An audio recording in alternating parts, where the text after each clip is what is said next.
The supreme, profound and subtle Dharma is difficult to encounter in hundreds of millions of eons. Now that I have seen, heard and received it, I vow to realize the Tathagata's true meaning. For the sake of liberating all sentient beings, let us arouse the supreme bodhicitta. Next we shall continue our teaching on Entering the Middle Way, composed by Master Chandrakirti.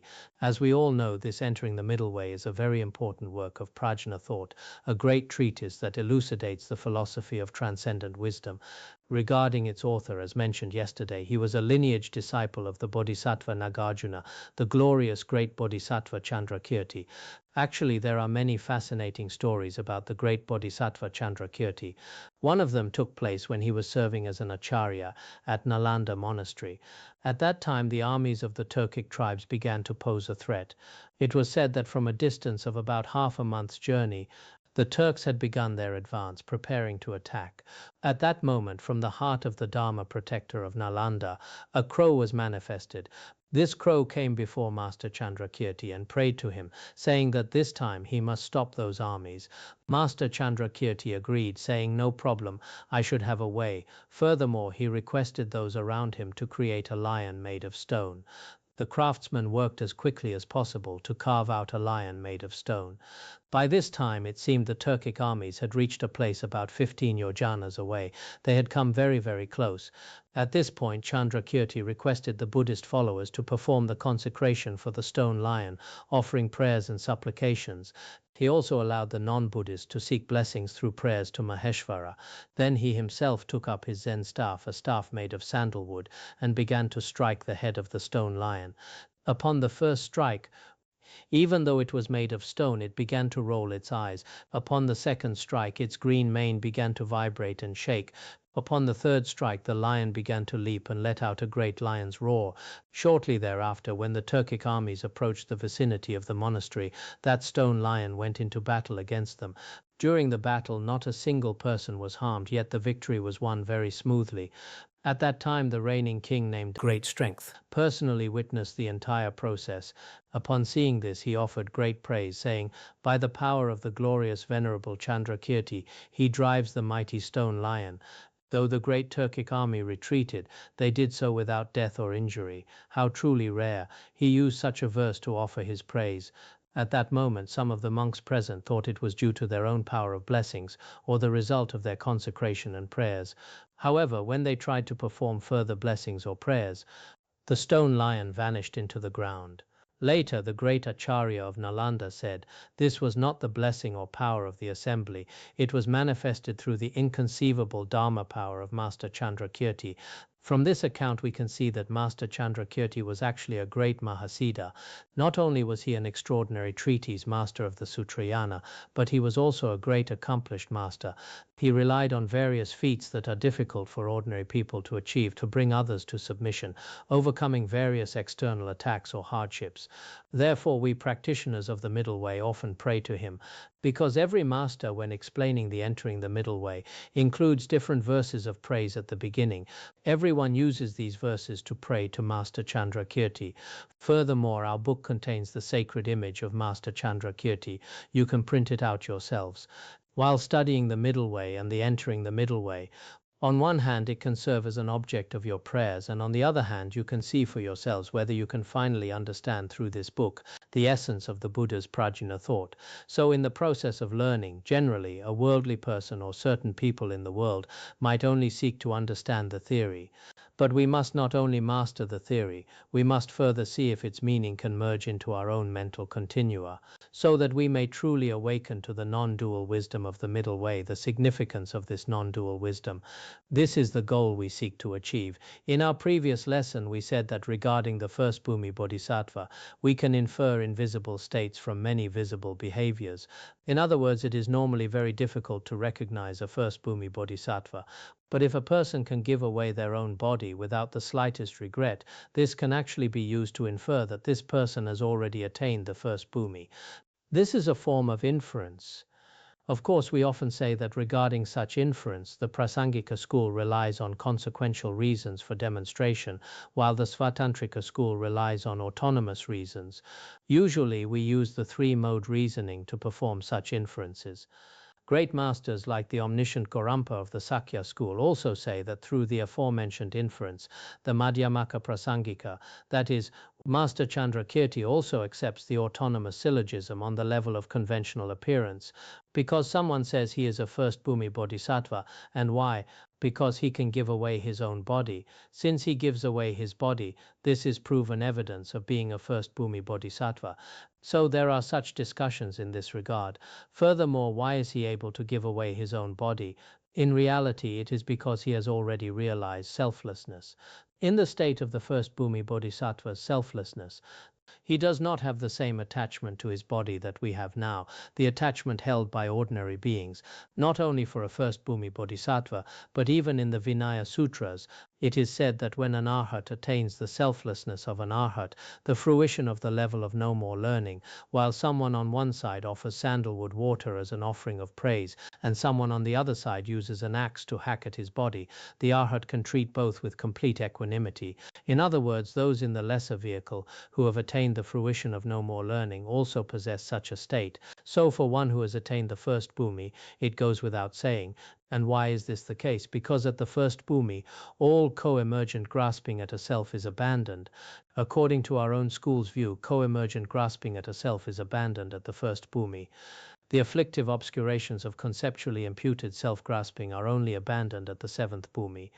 In that case, upon reaching the first Bhumi, there is no self-grasping, because our suffering is closely related to self-grasping.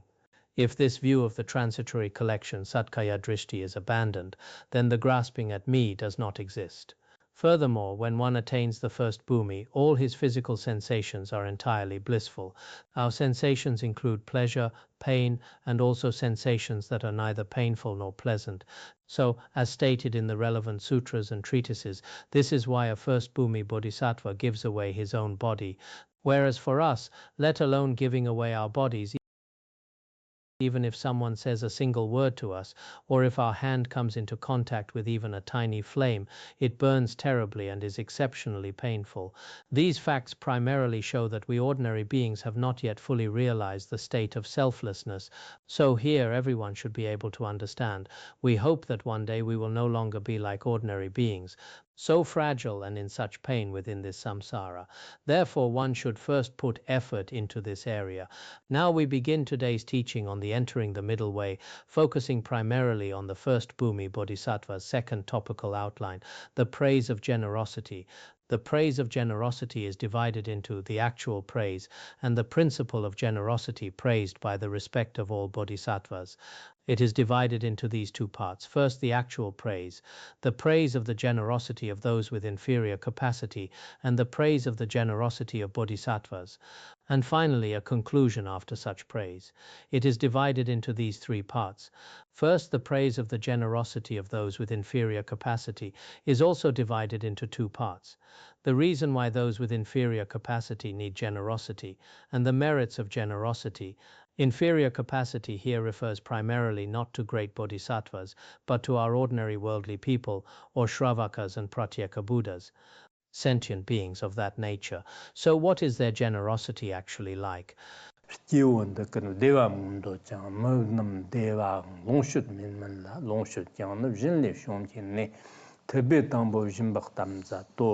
All living beings eagerly yearn for happiness, yet for humans there is no happiness without resources. Material resources in turn come about from generosity. Knowing this, the Buddha spoke on generosity first. Everyone should understand the literal meaning here.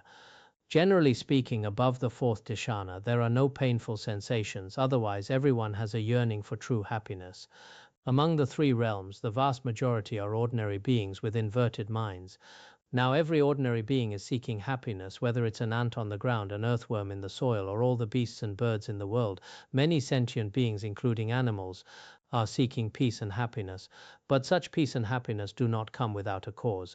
If there are no resources, especially for us humans, if there is no wealth or money, then this happiness will not exist. Particularly for worldly people today, everyone feels that to be happy one must have money. If there is no money, one cannot be happy. This is the belief. Now, as for this money, wealth, or resources for enjoyment, where do these things come from?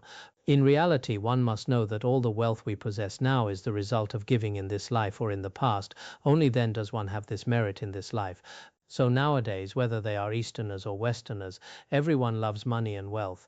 Without money, it is indeed difficult to move even a single step. Especially in this world, one cannot even survive. It is exceptionally painful. Now, regarding this money, many of us might believe that it is obtained through our own diligence and hard work. But in reality, effort as vast as the king of mountains is not as good as a little generosity. So what we do, what we enjoy, and the happiness we possess today is actually because we once practiced generosity. Between them, there is such a close karmic connection. Happiness comes from the generosity of money, one could say.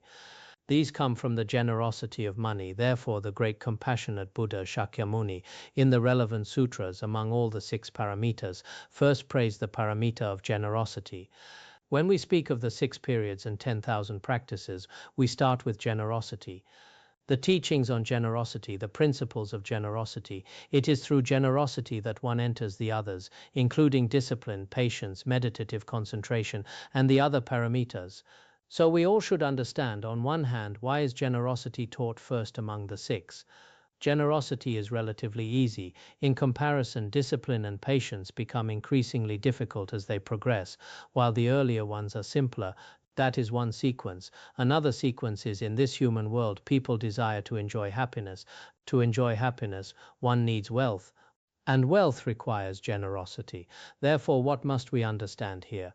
We must understand that the enjoyments and wealth of this life, everything we possess now, even what we eat and drink, including the clothes we wear in winter, or all the food, drink, and clothing throughout the 4 seasons, all of these things actually have a connection to oneself.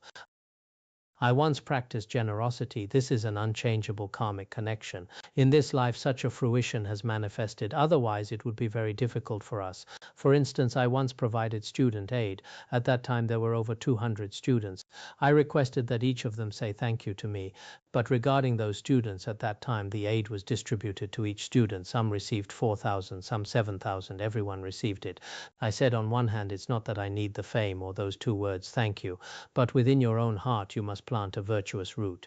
However, at that time, it seems like many years ago, some people were not very willing to say it. They needed the money, but they were quite unwilling to say those 2 words, thank you. Specifically, they couldn't bring themselves to say it. Such cases exist. In fact, for many of us, including all the wealth we enjoy today, we actually need to be grateful to all the sentient beings who provided the conditions for us. Their enjoyments also come by relying on merit.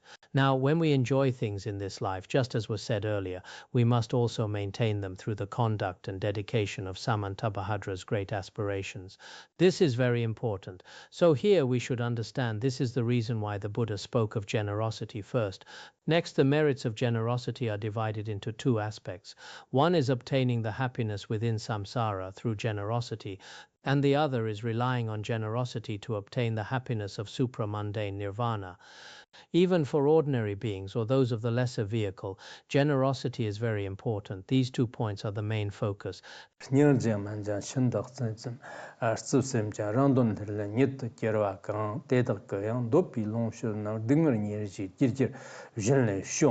Those with weak compassion and ruthless minds who seek their own welfare with enthusiasm, even for them the wealth they desire will come from generosity, a cause that relieves suffering. Here it speaks not of the great Bodhisattvas, that they once practiced or are now practicing generosity and have such and such merits. We aren't speaking of that.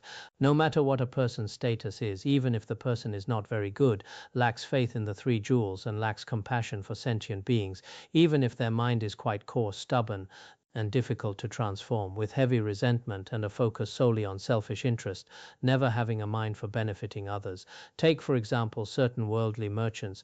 They give the least to gain immense wealth. This is a general business logic, using a small amount of capital to exchange for great profit. Now, for such a person, if they have practiced generosity through various methods, then the enjoyments they seek will also be obtained in a continuous stream. Their suffering will also be extinguished in a very short amount of time. Therefore, no matter what status a person has, generosity possesses truly vast merit. For anyone within samsara, while enjoying the wonderful pleasures of the 5 senses, if they also perform even a little bit of generosity, then such merit is also inconceivable. So regarding the material enjoyments of our world, when we possess them ourselves, we should also perform some generosity. Some say that if the mind is not pure, it might be better not to give. In reality, that is not the case. It is stated here as well, even if compassion is inferior, the character is not good, and there is no altruistic intent at all. Even if one is completely controlled by a selfish mind, practicing generosity in such a state is still useful. Therefore, generally speaking, generosity is another way to allow everyone to obtain benefit. Such benefit is also advantageous for sentient beings. For instance, the Sutra of the Right Mindfulness of Dharma says, without giving one is born in heaven but enjoys little happiness there. Through giving one is born among humans and enjoys wealth and happiness from birth. The meaning is that if we do not practice generosity, even if we are reborn in the heavenly realms among the devas, although devas still have much merit, their happiness will still be very limited. Therefore, in our human life, if we practice generosity, we will have much merit. Why is it that nowadays some people do not need to work particularly hard, yet wealth and merit come to them naturally? This is the generosity of past lives. If I have not practiced generosity, even if I am reborn in the heavenly realms, I would still be a relatively poor deva. If reborn in the human world would also be very painful and very poor. If one has practiced generosity, the Sutra of the Right Mindfulness of Dharma also mentions that even as an animal, one would be very well off. Furthermore, if reborn as a hungry ghosts originally have nothing to eat or drink and are very pitiful, but if they had practiced generosity, then upon being reborn as a hungry ghost, relatively speaking, those hungry ghosts would also have some merit.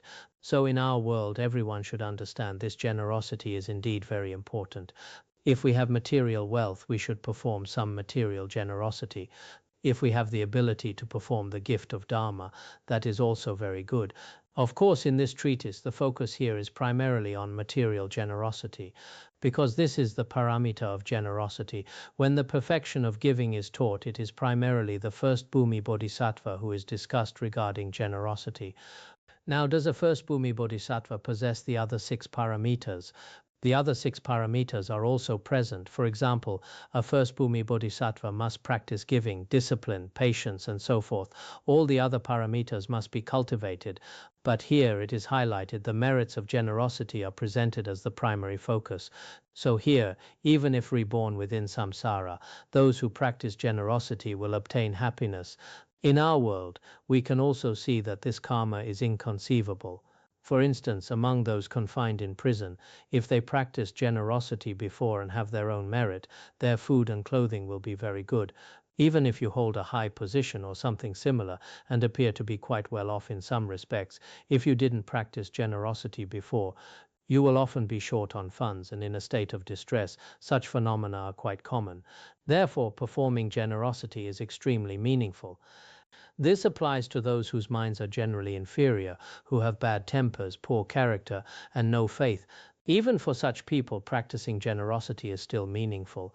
Just now it was shown that it is not the case that only a first Bhumi Bodhisattva performs generosity. That is not so. If we ordinary beings practice generosity, there are truly vast benefits. So in the process of giving, it doesn't necessarily require a lot of money. As long as one has a mind of rejoicing in this regard, then once these conditions gradually mature, they will bring great benefits to oneself. Next, it speaks of the principle of obtaining nirvana through generosity.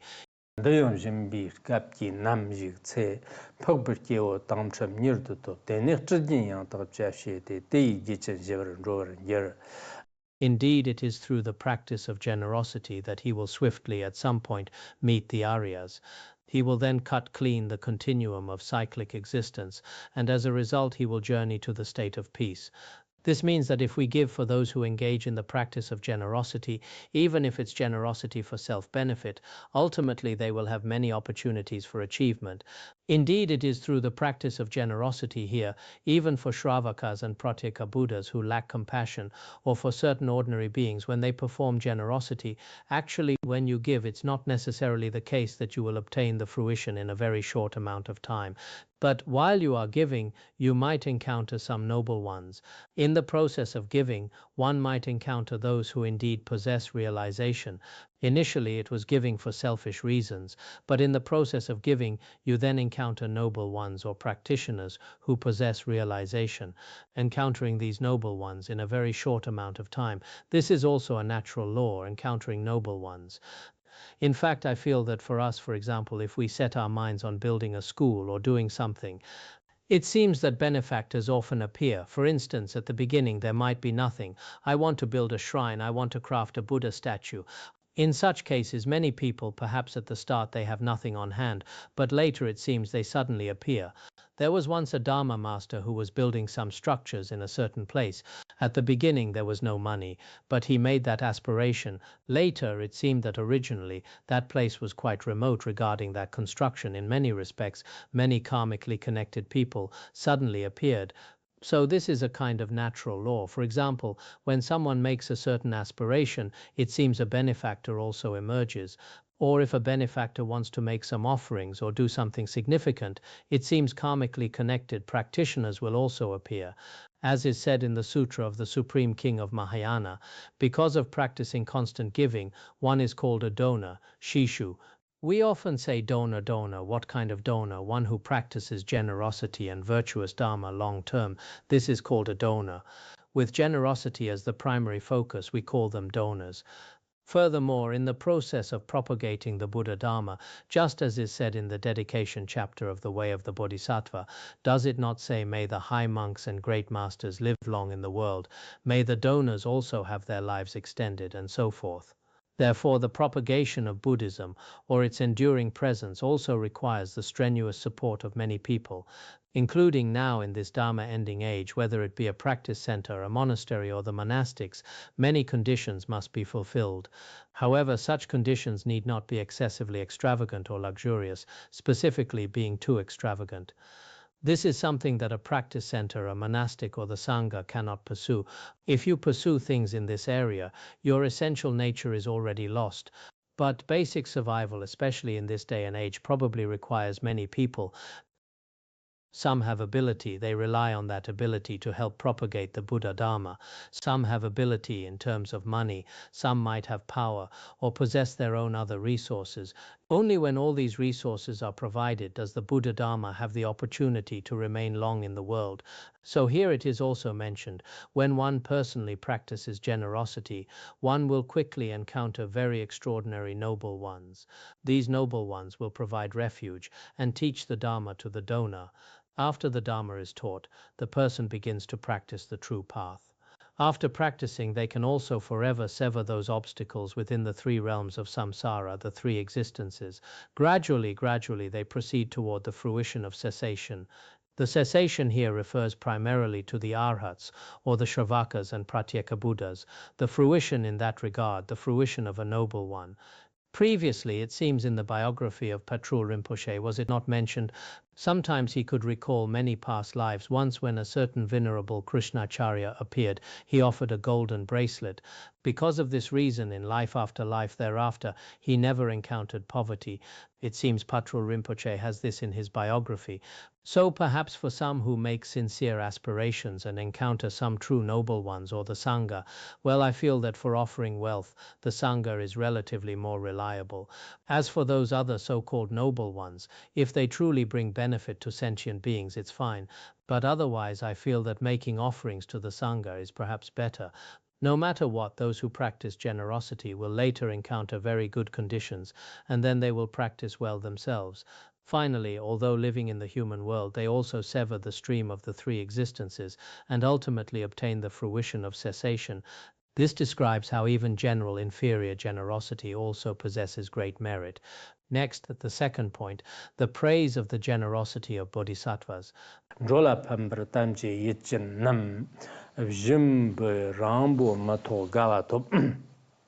Those who keep in mind their pledge to help sentient beings without much delay attain joy through their generosity.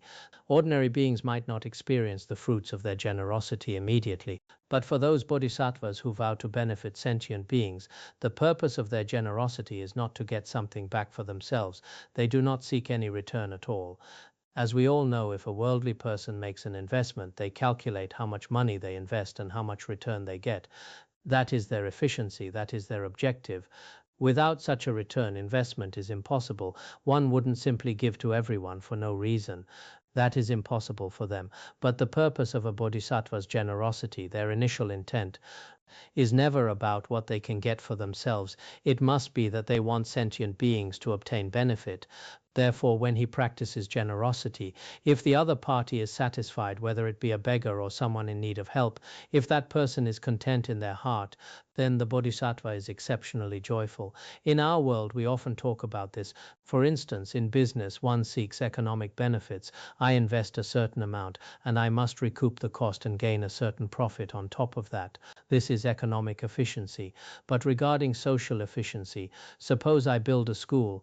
I might cultivate some talented people there, but besides that, it's impossible for me to make money. I might even have to subsidize it with a great deal of my own funds. However, this kind of benefit is advantageous to sentient beings and to people. So what is being taught here?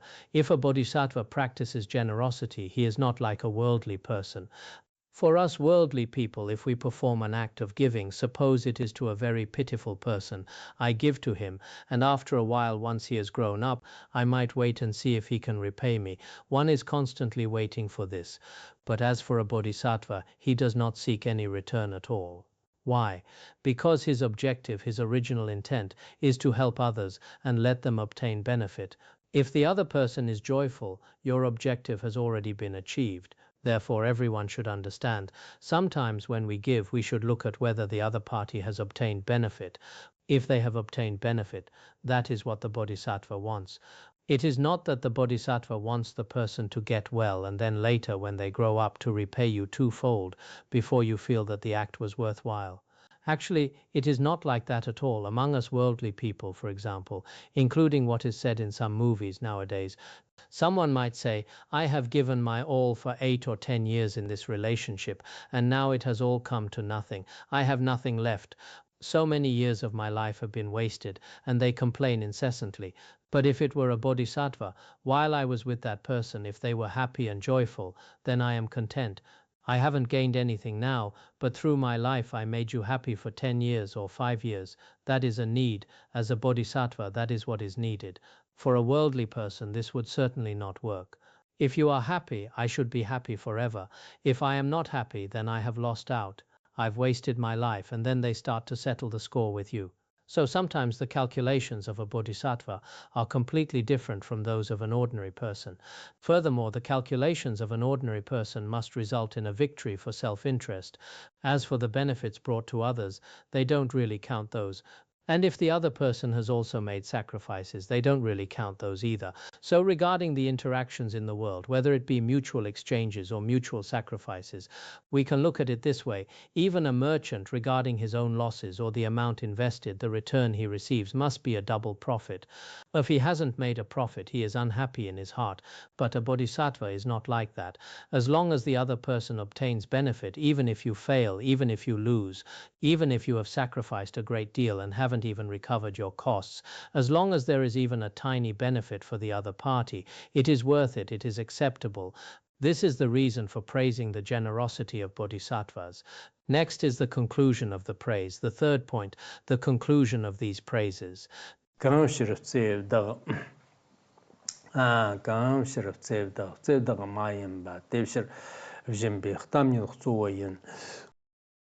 Since it's for both the compassionate and the one who is not, this discourse on generosity is primary, because this is a summary of what we discussed earlier: generosity with compassion and generosity without compassion. Generosity with compassion refers to the bodhisattvas just mentioned, including the first Bhumi bodhisattva, who can give even his own flesh to sentient beings, that kind of generosity. Then there is generosity without compassion, the giving of ordinary people. As just mentioned, weak compassion and ruthless minds, giving that is entirely for self-interest. No matter what kind of giving it is, such generosity is exceptionally meaningful. If it is generosity without compassion, it can become the cause for the merits of gods and humans, the cause for higher rebirth, abhyudaya. If it is generosity maintained by great compassion, that is the cause for liberation. One even obtains that kind of joy. Actually, no matter the circumstances of the giving, even if you give with a mind of resentment or give for the sake of the eight worldly concerns, benefits will still be obtained. I know someone who loves to give things away. He gives to those above him and those below him, even giving to some people who might be deceptive. I sometimes ask him, "Why do you give so frequently?" He says, "No matter what, I don't investigate their background. Whenever something is given to others, they are all joyful. Even a great leader is happy to receive even a tiny gift. So I just like giving to others. Some people say you are too foolish, don't give too much, otherwise some people will just cheat you. But he says even if they cheat me, they still need it. Even if they cheat me, they are happy when I give it to them. So as long as I make them happy and joyful, I feel that is very good." So here he is also saying, when we practice generosity, indeed, if we meet any sentient being and perform some act of giving, it is very good. Of course, within generosity, one form is material giving. When we have the merit, performing some material generosity is very important. If material giving is not possible, or if one has other abilities, giving of fearlessness, such as life release. When another being is close to death and needs to be given to, rescuing it from the jaws of death, the merit of this is inconceivable. Although our current practice of giving fearlessness and life release is in many ways not like it was before, nowadays things are quite inconvenient. But in this regard, I have heard of some people who used to do collective life releases. Now that collective releases are not very convenient, they have arranged the life release tasks among dozens of people, 2 people per day. One day these two, the next day those two, and finally it's all gathered together. Those 2 people go and buy some animals to set free. For example, with 60 people, 2 by 2, their month-long life release goes unnoticed by others. In fact, when people do any virtuous deed, including hearing, contemplating, and practicing, there is always an opportunity. One should be able to think of some way.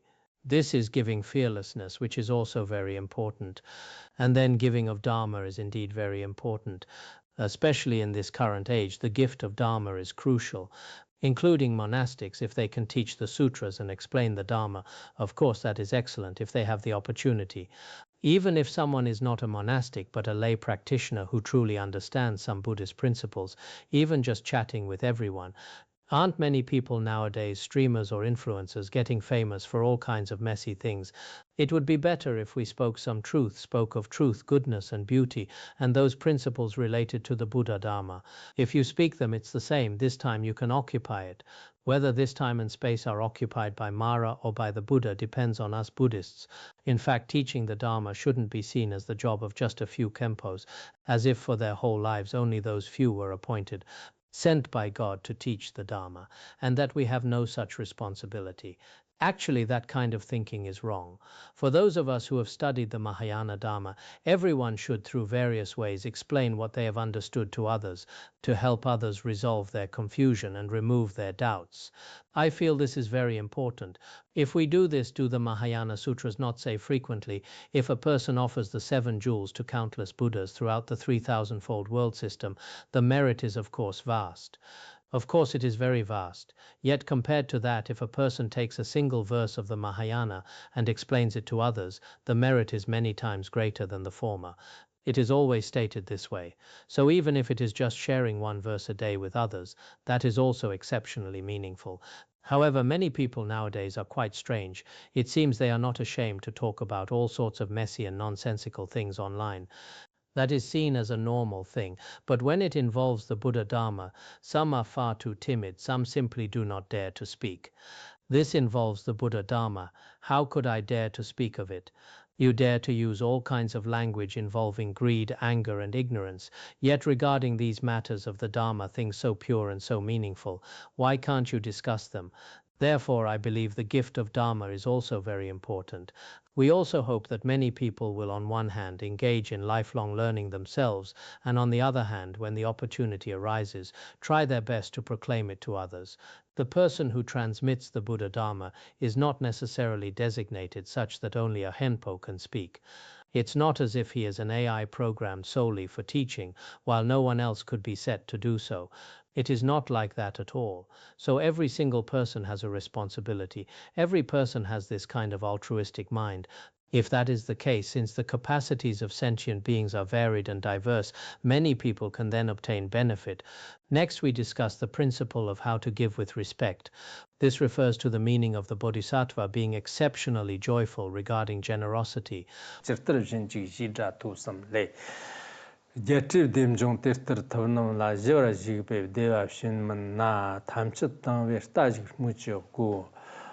If the mere sound of please give brings such joy to a bodhisattva, a bliss unknown even to a noble one in cessation, what need to speak of giving all? Here, through an analogy, it explains that a son of the Buddha who has entered the Mahayana is exceptionally joyful when practicing generosity.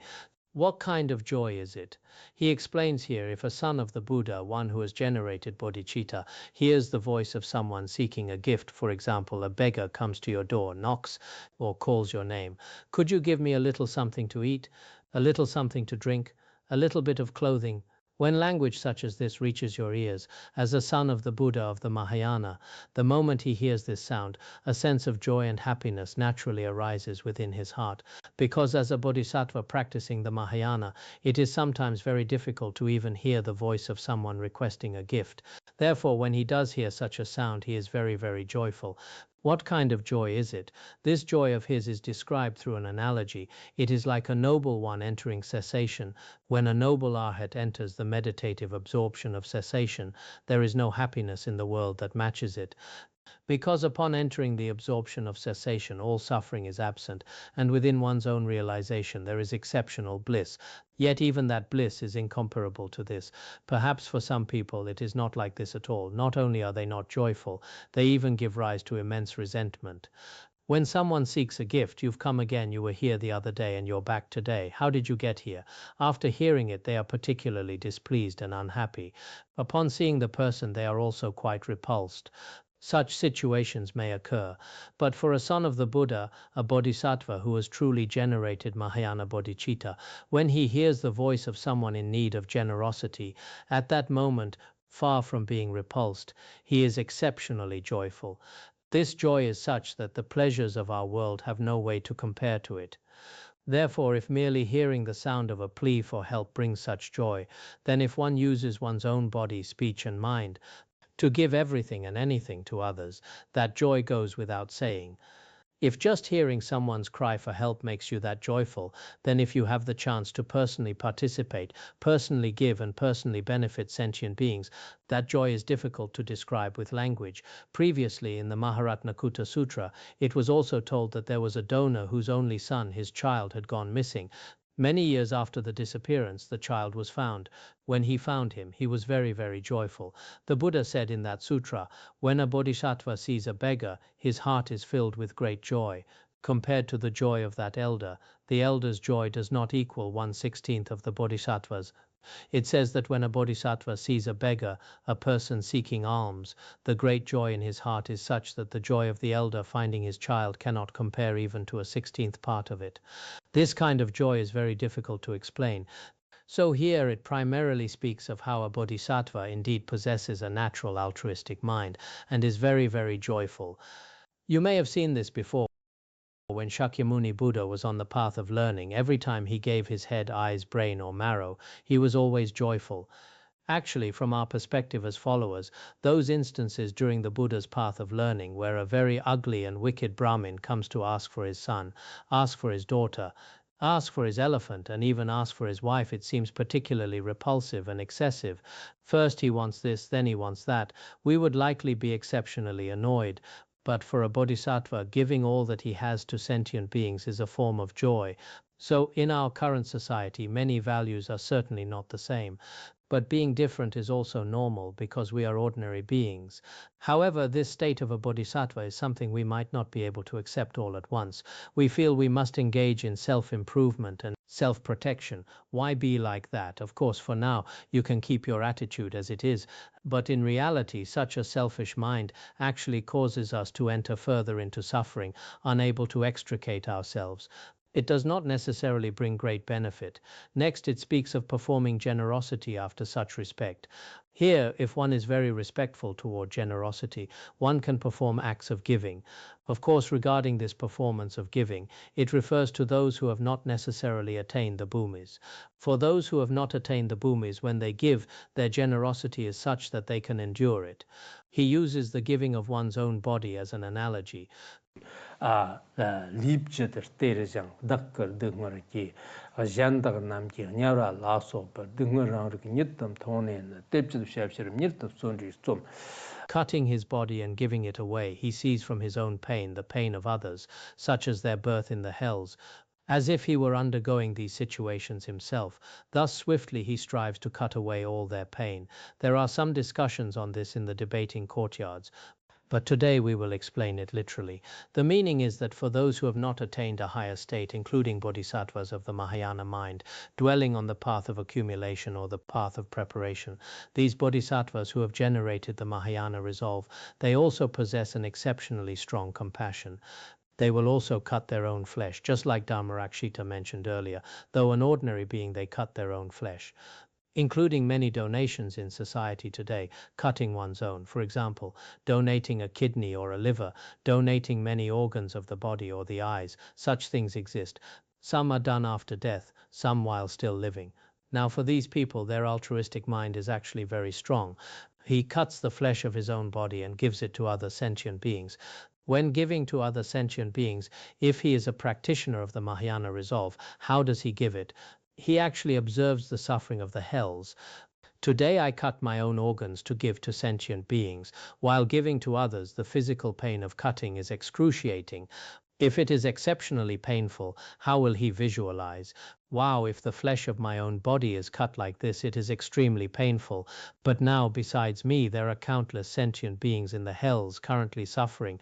They are suffering in the hungry ghost realm, and among the animals, they are also being slaughtered and cut. Sometimes when watching short videos, one sees nowadays the killing of pigs and chickens is often quite terrifying. I sometimes still feel that if there were methods for painless killing or taking of life, it might be slightly better, because many people now follow certain electric shock methods used in German and Japanese slaughterhouses. Perhaps this is a bit better. Otherwise, the traditional way of using a knife to cut one's body is very terrifying. Nowadays, some people do it intentionally for play.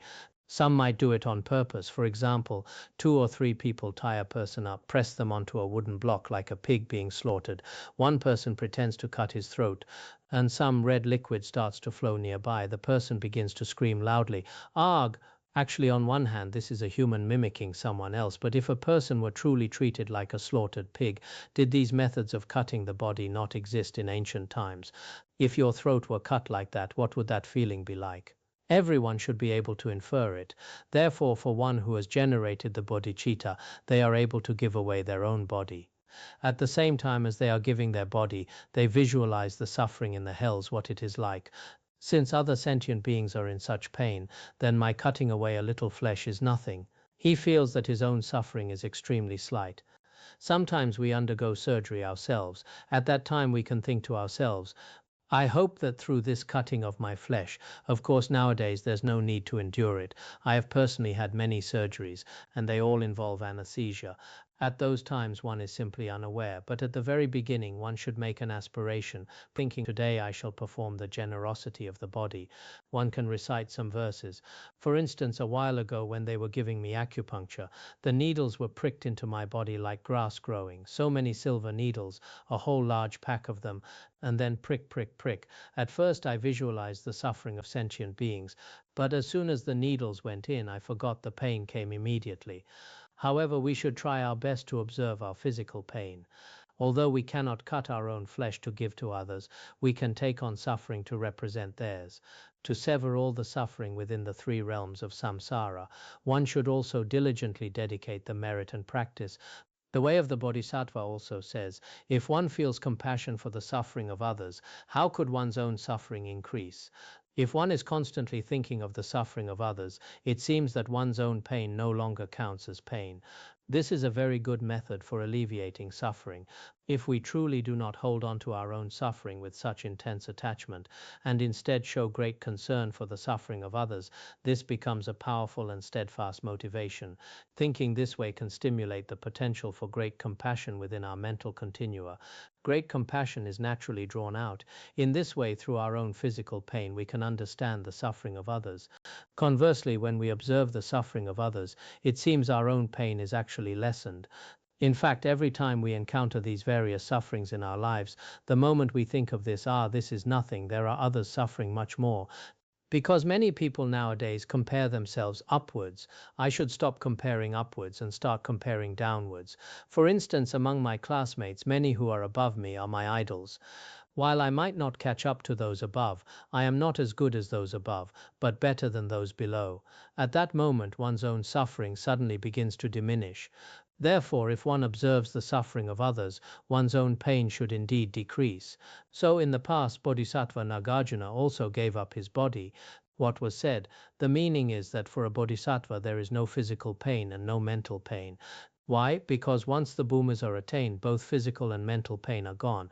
But even if we haven't attained the bhumas, through making an aspiration, arousing compassion, and practicing the exchanging of self and others, our own suffering will be reduced.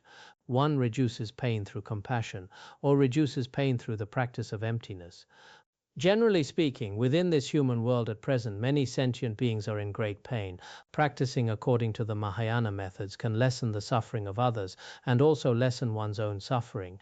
Putting effort into this area is exceptionally meaningful. Therefore, through the study of the entering the middle way, our hearts become stronger and stronger. When we encounter pain, we will all think this doesn't count as suffering. There are sentient beings suffering even more. I must find a way to pull others out of their pain.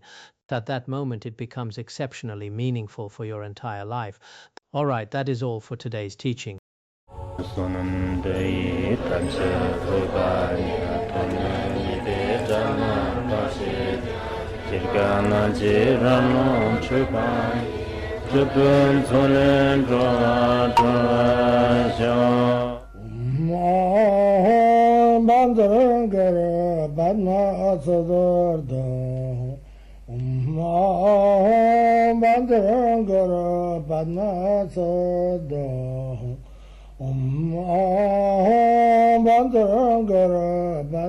Bandara